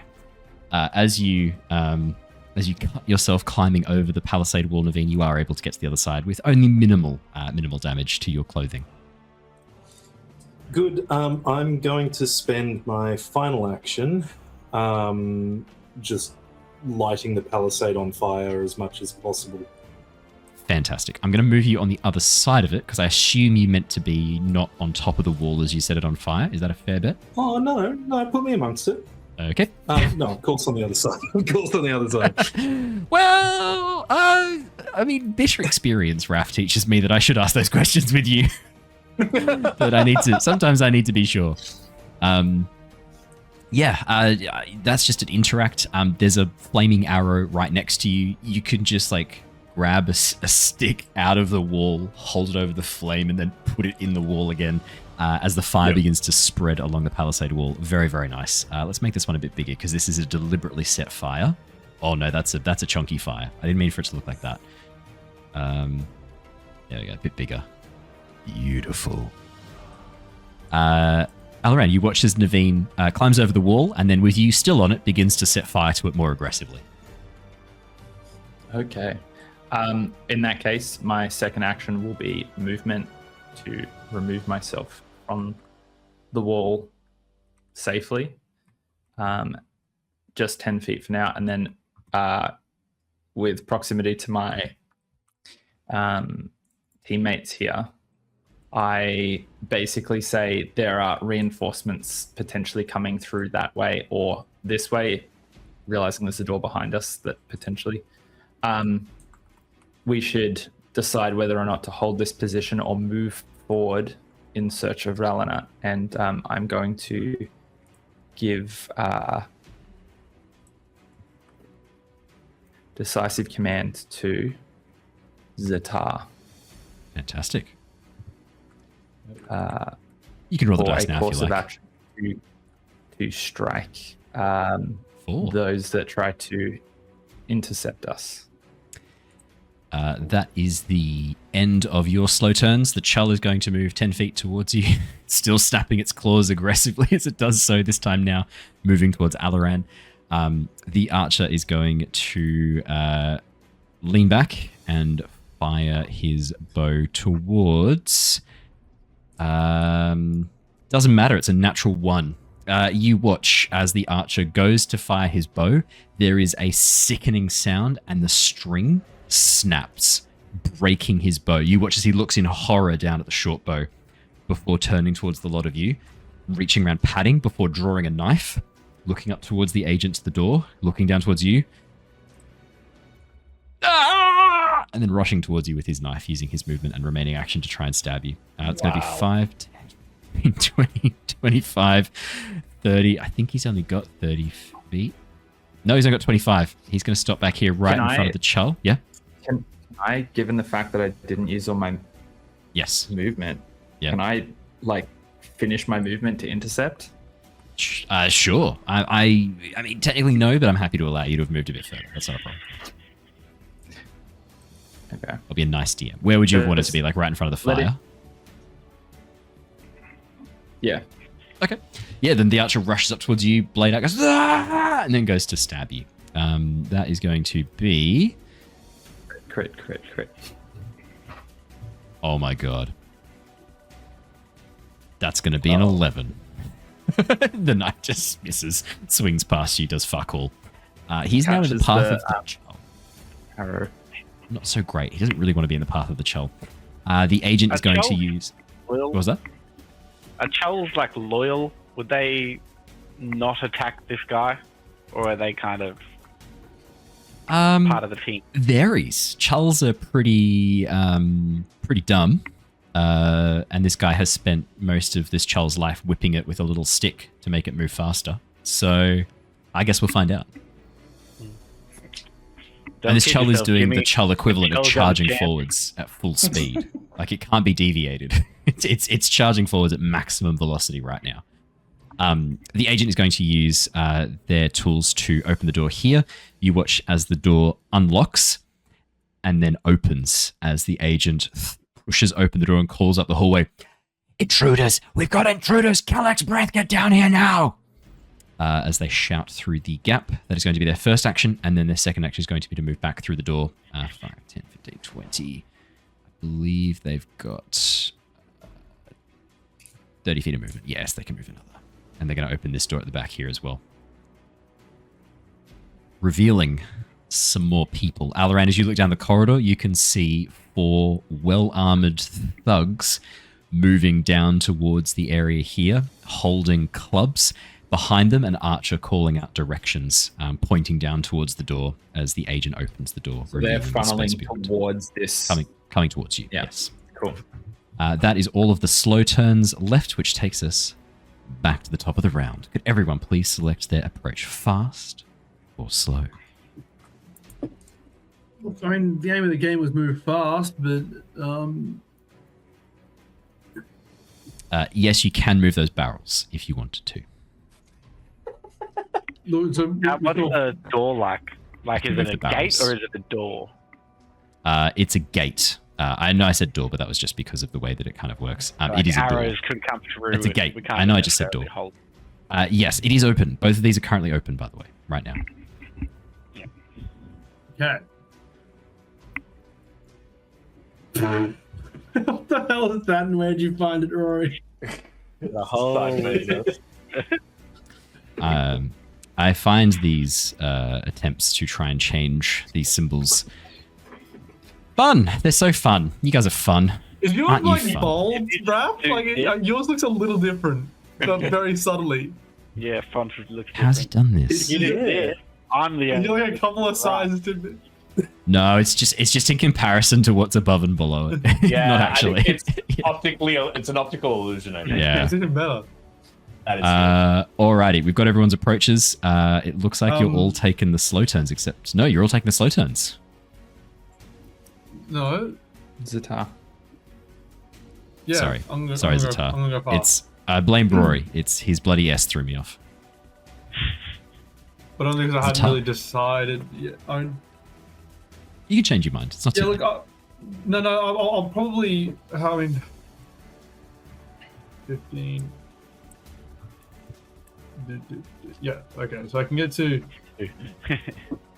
like here behind this rock, so I can still see anyone coming through. Can I see anyone through that gate?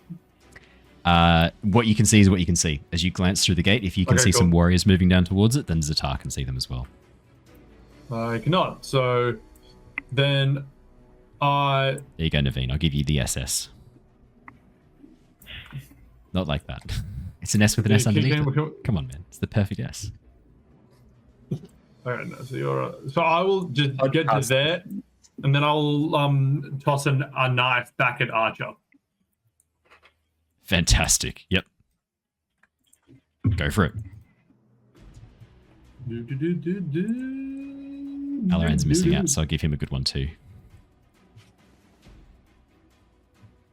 That's going to be an 11, and that's towards the archer. Yep. That does not pass. Have command dice to use. Which adds a 4. Oh. That does hit. That takes it up to a 15. My that man does hit. Alaran! 8 points of damage. Ooh, he's looking pretty... Nope, he's dead. How do you want to do this? I'd run up there looking through the gate to see if I can see anyone. Can't see anyone, to turn around to just toss a knife backhand over the top of my shoulder. So spins over the fire, donk on the head. As the knife Actually, no, slams it hits into... the black. No, it doesn't slam it. It's the back of the knife, knocks him out, falls down, Chull stands on his head. Oh. Okay, so you knock him out, and then in the process of apprehending a known criminal, unfortunately, the noble steed. Pushed by Chull. Yeah, exactly. Can we roll for if the Chull stomps him out? No, this is my kill. The Chull stomps him out. I will. Raph. I feel like you're finding a way around justice, where you're like, Yeah. in then you're Yeah. choosing. Yeah. That was for comedy, actually. Like, it wasn't actually to avoid that, but yeah, I could see this being an interesting roleplay moment. Go on. Roll me a D100. Roll me a D100. I was going to ask Raph to do something else, but roll me a D100. Let's see what happens. Go on. I had an idea, but we'll do this instead. 31. Chull smushing number. When we get to the Chull's turn, I'll talk through what happens. All right. Cool. That's me turn then. Perfect. The Chull steps forward and crushes the guy's skull like an egg as its claw comes straight down, piercing through with a sickening crunch. The Chull is then going to strike at you, Alaran. That is going to be for its claw attack. That is going to be... that's going to be a 19 to hit Alaran. Yes, that will hit. Okay. That is going to... I rolled maximum damage. I'm so sorry. That's going to be 12 points of damage as the Chull, having slowly walked its way over, reaches out with a claw and just crushes you in its grip. Oh my god. Wow, I should not have charged forward. You did this. This is all my own fault. Yes, this is all your own fault. Amazing. As the Chull lets out a series of chittering noises, it looks down. You can see regret in its one remaining eye as it tries to lift up a leg, the body of its owner coming with it before slowly sloughing off and dropping to the ground with a wet thud. And then you watch as the Chull squeezes again, crushing down with the claw. The claw. That's the Chull's go. Can't do anything else. That's it. Wow. That is... oh no, not the consequences of my own actions. Yes, it is. Yeah. It is I. The consequences of your actions. The archer's dead. The Chull's just killed Alaran again. That leaves the agent. The agent is going to... the agent's going to move back up and do something that you can't quite see out of view. All right, slowpokes, let's do this. Alaran, Rav-eth, Neivien, and Hula. It is the slow boy's turn. What would you like to do? I am unconscious. Are you dead? Are you down? Yeah. Oh, I was joking. I didn't realize you were actually down. Okay. Oh, definitely. Yeah, I still have an arrow in my chest. You took the arrow and then he got crushed. Okay. You are going to potentially be taking an injury check, Alan. So let's quickly roll for that. So for injuries, when you suffer an injury, you need to make an injury roll. You've reduced to 0. That's going to be an injury. Could you please roll for me? Oh, no. Sorry. You always suffer an injury when you're reduced to 0 health. Cool. Can you just roll for me a d20 then, Alaran? Go from my Nothing injury like table.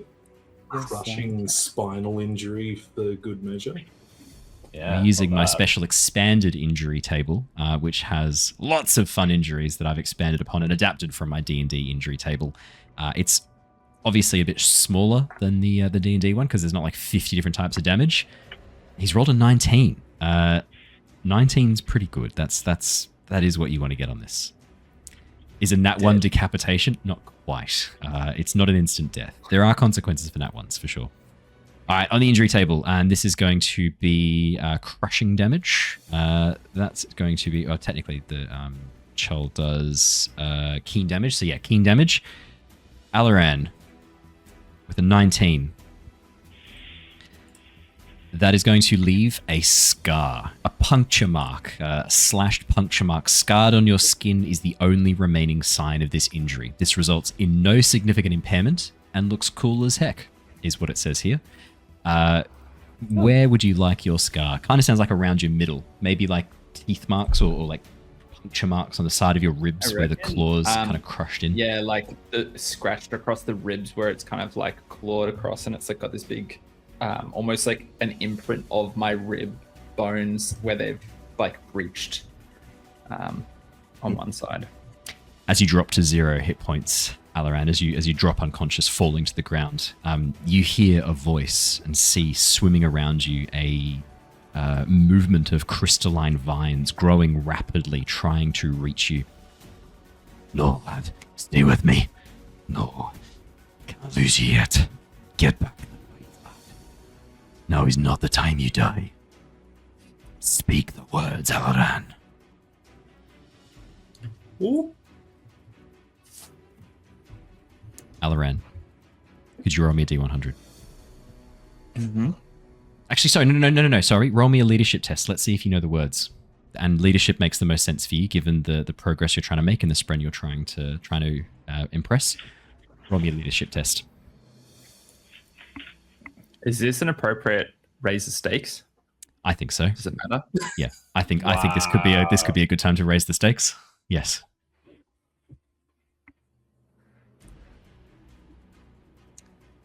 Alaran, that's only going to be a 13. 9 plus nothing from the raise the stakes. 13. You don't know the words. You feel you're closer to them, but you don't know what they are yet. I don't want to die.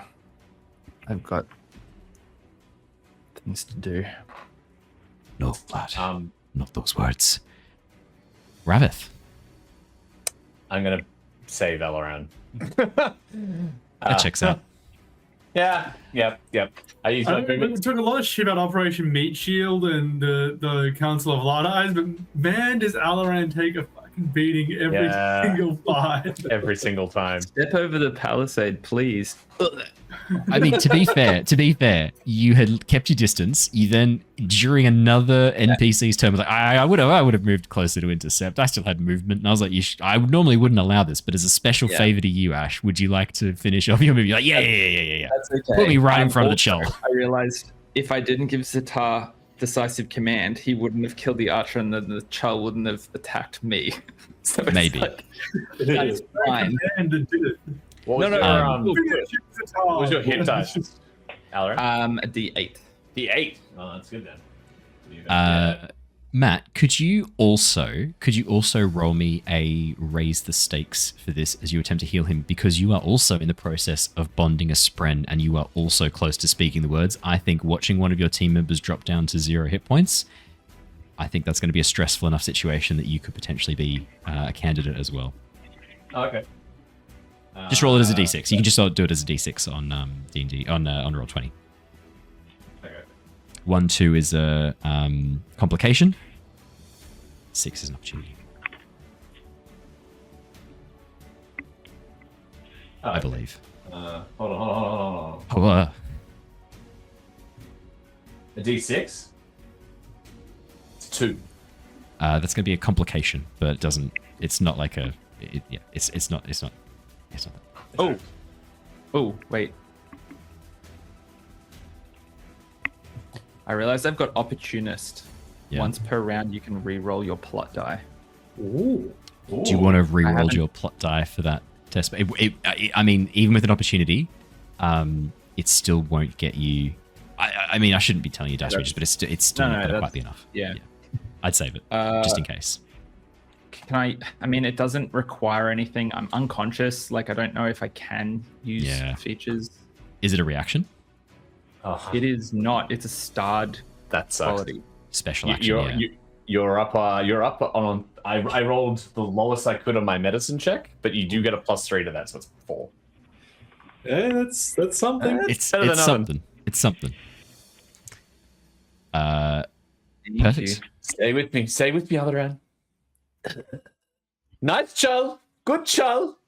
Please don't crush me. Rav-eth, as you heal Alaran, and having performed your duties as a surgeon, as a doctor, most admirably in this encounter, you watch as that reflection of light appears on the wall, first on the floor, and then reflecting from the campfire up onto the wall behind you as you hear that voice once again. Not that voice. Rav-eth. You healed them, Rav-eth. Yes, that's what I do. I'm a surgeon. I'm a surgeon. Stupid friend, duh. I mean, as you watch, the spren doesn't fade like it normally does, Rav-eth. If anything, it begins to grow brighter. What else would you like to do? Well, it was movement. It was very much movement to get to Alaran. And then medicine to Medicine you're right. to get him up. There's not much else I can do. I'm all out of focus. I'm not doing super great at the moment in terms of focus. I'm keeping everyone alive, but no, there's nothing I can do. Unless can I use my movement but the rest of my movement to move back towards Naveen? Yep. I'm happy for you to spend movement in bursts. I've got no issues with that at all. Yeah. I'm gonna test. Yeah, it was 15 feet to get here, and I'm just gonna try and step back towards the rest of the group. So probably in between, step over Elhanan's body, right between Neivien and Hula. Coming through. Yeah, sorry, pardon. It's toasty back here. I would recommend maybe getting away from the Chull. Good.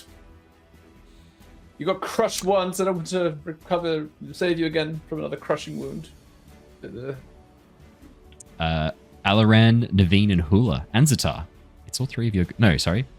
Alaran, Neivien, and Hula. It's all three of your guys.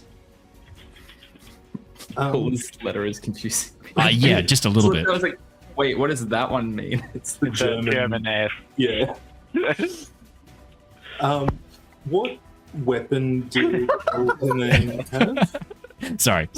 I'm just personal messages from me to Has. I've changed it from F to get F'd. Sorry. I didn't mean to interrupt, Raph. Sorry, Raph. What was your question? What weapon did Elhanan have? Elhanan had a side sword. Side sword. Okay. And a dagger too in a sheath at his side. I'm just after speed at the moment, so can I scoop the side sword up off the ground so I've got something again? Being a Light Eyes, she probably hasn't had a huge amount of close quarters interactions with Chull outside of, just passing, seeing them, that sort of thing. But correct. Can I roll for fuck off, Chull? Anything to do with how are they controlled? Are we missing something? Is this thing on just a blind rampage?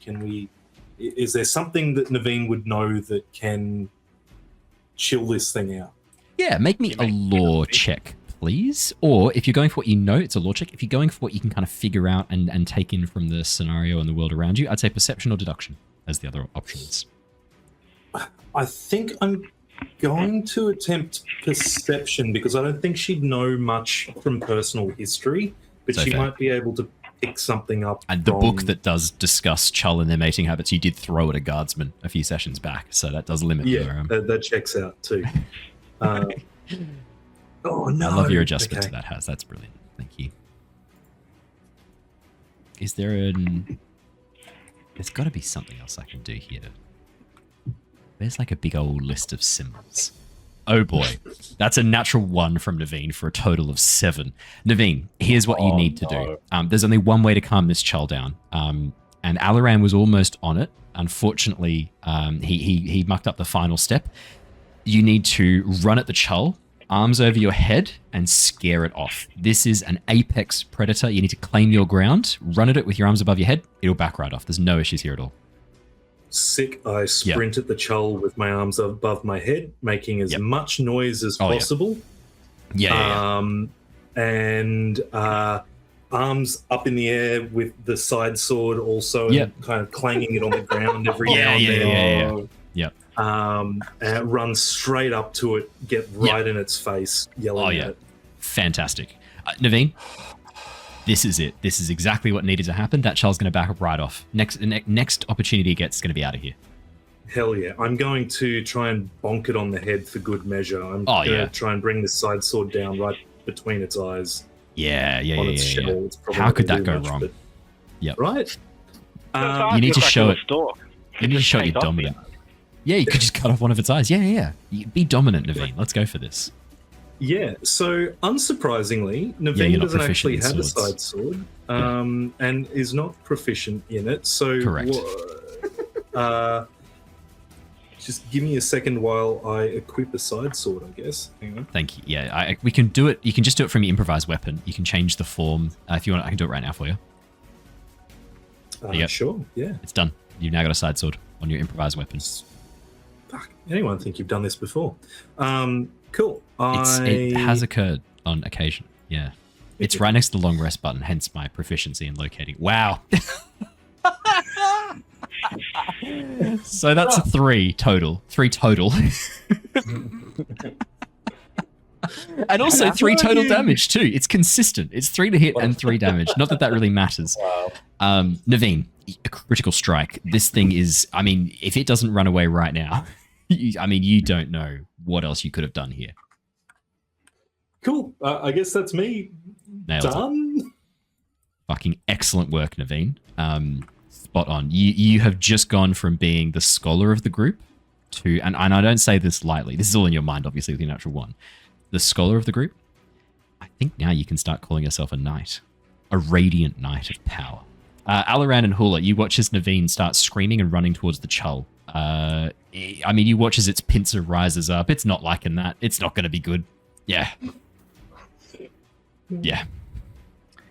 Just imagine the visual for everyone else is this girl in like a dress robe, picks up a sword up and just sprints at this cow crab, and then pokes the rocky shell with a sword and goes like, "Take that, you ruffian!" Yeah. Alan's like dying on the ground. Did I die? My name is Inigo Neivien. You killed my father, Chull. Prepare to die. As you just poke it with a sword. Yes. Yeah. Alaran, Hula. Neivien and Alaran could not be closer to death in this moment. As you glance over towards them, the Chull bearing down on them, you feel the hairs of your moustache quiver. It is not good, the situation they're in. It senses danger. Being from the peaks, I probably wouldn't know much about Chulls either. This Chull's up on the peaks. All right, so that's fine. I understand that that's probably not the correct response to handle a Chull. I feel like I should make you roll just in case. Can you roll for me a perception check or a deduction check or a nat 1 law check? If you get a nat 1, I swear it's going to be fantastic. It's going to be excellent. It's a 19. Hula. Okay. Yeah. Okay. What Neivien has done is essentially challenge the Chull to a territorial dispute. It's going to fuck her up so hard now. Genuinely, she is going to be absolutely fucked. Yeah. Okay. So, realizing the situation they're in, my options are essentially helping Ztar or trying to distract the Chull a bit. We had a plan, people. I can defend the door. Yeah, the plan has Hold the door. Hold the door. Yeah. The plan well, has deviated. Well, yeah, So, the like, plan to defend stick the with the door plan, changed with don't the worry about campaign. it. Chull isn't a criminal. We know this for a fact. To be fair, the Chull has murdered a man. It did crush a man's head. So like, Yeah. It's the Although- closest thing to a criminal in here. I guess it No. was involuntary That Chull was- slaughter. That was the Chull exacting justice upon the man. It's a good Yes. Chull. That's right. Yeah. You watch Ztar as a few justice sprints circle the Chull's shell before disappearing. They look like tiny black bats flying around it for a moment before disappearing as the justice sprint appear then vanish. Can I get the Chull as a animal companion? Maybe. I mean, I'm you're gonna have abandoning the to. door. You're gonna have to get it off Neivien. Well, sorry, you're gonna have to get Neivien out of it, but then you're good to go.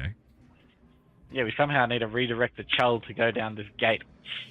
yeah, don't worry about Neivien. I can assist. Like, obviously, I just got clawed by it, so I wouldn't think that running towards it again and then attacking it with the sword is a good idea, especially after seeing Neivien do that. I'm going to use Through the Fray to allow Neivien to use a reaction to disengage from this. Like, making it very clear that what has just happened is like I simply turn around and show my scarred, clawed up, like half carcass self as it's time for you to step away. As I recognize that the whole wall of the palisade is starting to catch fire and the threats are all directing in front of us, but right now, literally pincered by the Chull, and I'm looking at that far side wall for myself as my eventual destination. So I want to give Neivien Through the Fray and almost politely push her back as I step between the Chull and the fire, skirting around the other side of the Chull, trying to keep its like attention, and then I will disengage from it as well and put myself. How far was it moving? Like 2 squares or 1 square? 10 feet, so 2 squares. Cool. So I will move what looks like it. I think I'm gonna have to move myself to this like wall location so that can it get me from there in a turn? Only if its claws could suddenly reach 10 feet.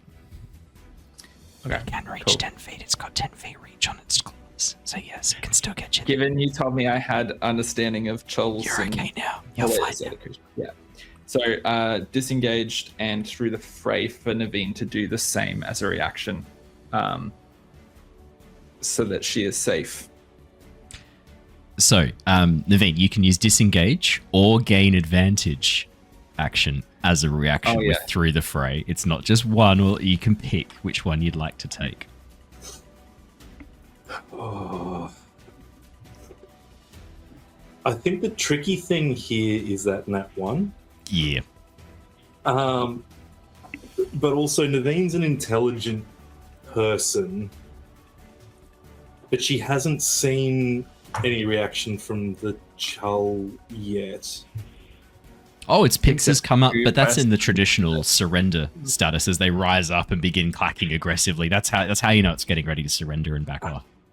This is such a dumb stance. Like, you have seen it stomp a person and then see your closest Alaran ally just get die. flashed around and nearly die, and then tell you to back away. Yeah, but Nat 1, my guy. You can back away if you like, Neivien. I'm gonna be a nice man here. Disengage only lets you move back 5 feet. It's got a reach of 10 feet on its claws. You can't escape. There's no way you can go. I'm going to take the advantage then, and nothing. I'm going to take the advantage, I guess. Use the advantage on your next strike. So the question is it for gain advantage? I guess you can use this on any next check because it's not necessarily limited to, because it's a free use of gain advantage as a reaction. Just make a test using make a test of whatever you like, and the next test that you make against that enemy with a different skill will have advantage. So pick, when you gain advantage, what are you kind of doing to gain advantage here? Are you pulling on your knowledge of this creature, having watched it? Are you trying to like deduce what it's going to do next? Are you ducking and weaving? What kind of check are you trying to do to get an advantage here? Yeah, I think seeing Alaran and the others fighting stance, she's going to use what she's seen from them and try and hold the sword properly and set her feet in a firm stance in a way that she can still kind of move quickly, take up more of an actual fighter's stance rather than just some chick running at a stone cow. Naveen, could you make a discipline check for me? Yes, I can. I reckon discipline works here really, really well. All hail Naveen, Slayer of Chulls. Wow, not yet.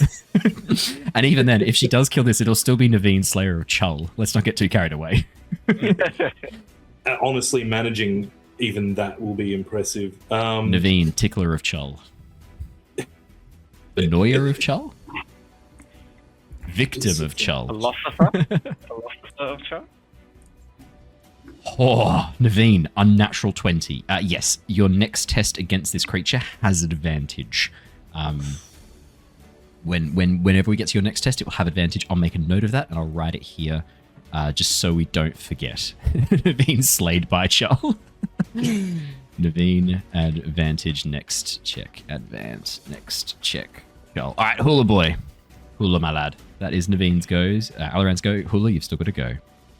Right, so we're essentially somewhat trying to barricade this hallway up a little bit. Does sound like that, yeah. Yeah, and we've got 2 barrels to do it. Yes. And some armored guys and some archers aiming down this gate. Yes. That's correct. And it's definitely a gate, not a door. A gate. In the sense It's a gate. It's a gate. arrows would fire through it. Let me. There you go. It's a gate. Okay. Yeah, so you can't exactly just hold and brace it if they've got 2 archers and pokey swords. Correct. At the far end, to get the archers into position, they're gonna have to get through the gate because firing through 2 narrow apertures is a fucking nightmare. Even then, like firing through a gate, they'd have to be up against it to be safe in their shots.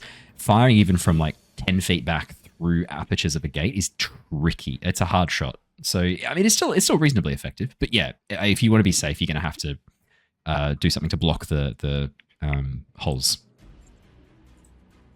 Yeah. And were these barrels the explodey barrels? No, they're not exploding barrels. They're movie barrels. They're just movie barrels. Good. Oh, shit. I was definitely hoping it was more of a door and or explodey barrels to do something with the entry there. Apologies. Yeah. Well, I mean, I guess the options then are sort of help Naveen or try and stand here to pincer him a little bit and prepare for them to come down the alleyway if they do. Naveen's got this. She'll chase the Chull off, don't stress. It's Naveen, Slayer of Chulls. I mean, it's just a Chull. Well, Hula's wearing a fair bit of blue and orange, blue, green, and I guess orange undershirts. Yeah. Did Chulls have a red thing like a bull? No. No? Nah. Yeah, so you can't really draw its attention. Not even well. bulls really have a red thing. That's kind of like a... No, yeah. We make them do that. That's not like a thing they... Yeah. that's not really a thing. And they just put someone in front of them. Yeah, exactly. Yeah, they just fuck with the bull and then put a red thing in front. Go like, oh my god, they're aggressive towards the red. It's like, no, it's just a bright color that their eyes can see easier than others. Yeah. It's not like they're... Yeah. They just don't like the guy that poked them with the sword that's holding the red thing. Correct. I believe in you. Well, I think...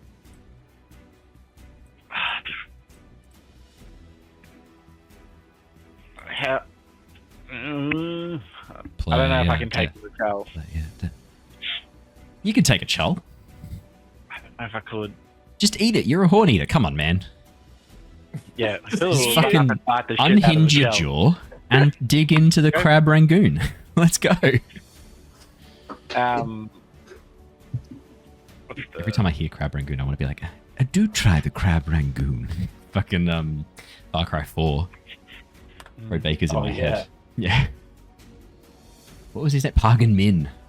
Pagan Min, yeah. Such a good Great character. game. You just end the game straight away too. Yeah. If you Go stay and enjoy the through Crab Rangoon, get a special ending. Spoilers. Really? Yeah. If you wait the 5 minutes, he asks you to wait 5 minutes. If you wait 5 minutes, he comes back, takes you directly to the place where you scatter your mother's ashes and goes like, great, that was fun. Did you enjoy that? That's the end of the game. Yeah. You when the win. No game one ends, dies. Yeah. It's arguably the best way to end the game. It's actually the only moral ending to the game. Yes. Yeah. All right, Hula, talk me through. What's the plan here? Honestly, it's going to be a bit lame, but in terms of sticking with the plan, I'll probably try and move over here into cover with my back against the wall. No drums. To approach, One with action the to brace move. out. Yep. Did you want to move those barrels? You can use an interact as an action if you wanted to. Or do you want to hold an action and if they come through, swing? Probably hold an action because I feel like the barrels aren't going to do as much as I'd like for them to really do. Perfect. All right, so I'll write that too, just so we don't forget for next session. Hula, hold, action, when enemy strike. There you go. So that's move, hold action. And then the strike is the hold. Yeah. All right, awesome. I think that is a good place to wrap up for today. We will come back at the beginning of the next round of combat where you will all pick your approaches. For now, though, that is where we will have to leave you in the midst of this combat, which has now become a far more intense affair than originally planned. So it'll be fine. You guys will be fine. Thank you so much for joining us, everybody. Those of you joining us on Twitch, it has been lovely having you all in chat. Probably less so for the players who got disadvantages tonight. But in the wise words of the initiative order, get fucked. We are going to go across and raid... across and raid a lovely friend of the channel. None of our usual legends are playing. So in that case, let's go and raid... who's doing Nightly Simitia are doing Alec the Lost Knight. That looks like fun. Let's go and give them a raid. Oh, it's a rerun. I don't want to do a rerun. All right, we're going to go and raid Let's Roll for Dragons. I will get that raid up and started. Now, for those of you watching on YouTube or listening to the podcast, thank you so much. It is a lovely, lovely time having you guys come and join us. Make sure you hit the subscribe button, the like button, and leave a comment. Every time you do that, it's another Chull for Neivien to slay in a future episode. So it's a big help every time you do that. That's already 2,400 Chulls that Naivine's going to have to get through, one for each subscriber. So make sure that you go through and hit that subscribe button, the extra Chulls for Naivine's legend to grow. Everyone, we will see you all again next time. Until then, stay safe, stay well. See you guys all again soon. Goodbye, everybody. Bye. Bye. See ya.